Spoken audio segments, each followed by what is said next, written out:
আমাকে খাওয়াইস, এই কথাটা যখন বলছে, এই কথাটা আমি সারা জীবনে মরে গেলেও কবরে গেলেও আমি ভুলবো না। যে সে আমার, তার পরিবার এবং সে আমার বাবার জমানো টাকা দিয়ে তাদেরকে আমি তাদের পাশে ছিলাম। আমার বাবার তৈরি বাসায়, আমার বাবার তৈরি ঘরে, আমার বেডরুমে শুয়ে সে একজন আর্মি অফিসারকে কিভাবে এই কথাটা বলতে পারলো তার মৃত্যুবার্ষিকীর দিনে? এটা এটা এটা যদি আমি তার বাবাকে নিয়ে বলতাম, তার মাকে নিয়ে বলতাম, সে আমাকে মেরে ফেলতো না? আপনার কি মনে হয়? বা আপনার বাবাকেও আপনার মাকে নিয়ে কেউ বললে আপনার, আর সেখানে তো কোনো কোয়েশ্চেনই আসে না কোন স্ট্যাটাস থেকে কোন স্ট্যাটাস। মামুনের 14 কেন 28 গোষ্ঠীর মধ্যেও তো কেউ আর্মি অফিসার ছিল না, তাদের তো স্ট্যাটাস জানারই কথা না। তারা কোন জায়গা থেকে আসছে, তারা কিভাবে আমার স্ট্যাটাসে দিয়ে আঙ্গুল তুলে চালায়? তারা সে তার কোনো আইডিয়া আছে যে আমাদের স্ট্যাটাসটা কি? আমার একার স্ট্যাটাসটা সমানও তার 14 গোষ্ঠীতে কেউ একজন নাই। তোমার জন্য আমি এত স্যাক্রিফাইস করেছি, তোমার জন্য আমি এত দুর্নাম হয়েছি, তোমার জন্য আমি ফ্যামিলি ছাড়া হয়েছি, তারপরে তোমাকে আমি একদিনের জন্য ছেড়ে যাই। আমার কি জীবনে ছেলের কোনো অভাব ছিল?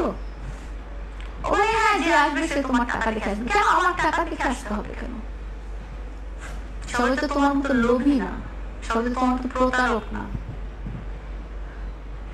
নিজের চেহারা দেখায় তো মানুষজন সবাই এরকম না, যে চেহারা দেখায় আমি কনভিন্স করে সবকিছু হাতায় নিয়ে তারপরে চলে গেলাম, সবাই তো এরকম না।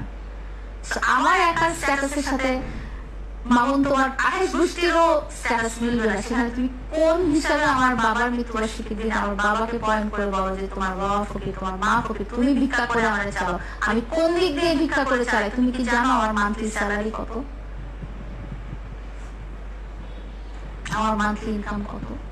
একটা এই ধরনের ফ্যামিলি রান করতে আমাকে কতটা কষ্ট করতে হয়, এবং সেটার পরে আমি আমার নিজের স্ট্যাটাস বজায় রেখে আমি তোমার ফ্যামিলির স্ট্যাটাস আপ করে দিচ্ছি, সেখানে তুমি আমার বাবার মৃত্যুবার্ষিকী দিন এরকম।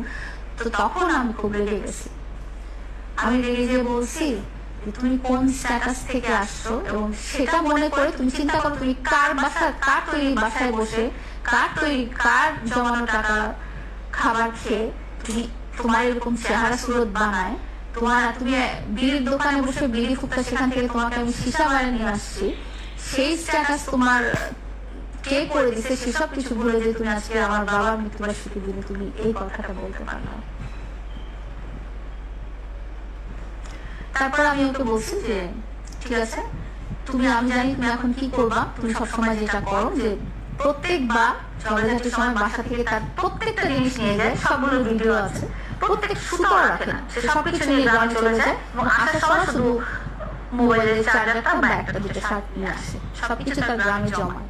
আমি তোমার সব ব্যাগ গুছাই দিচ্ছি, তুমি বাড়ি চলে যাও। আমি নিজে এবার ব্যাগ গুছাই দিচ্ছি।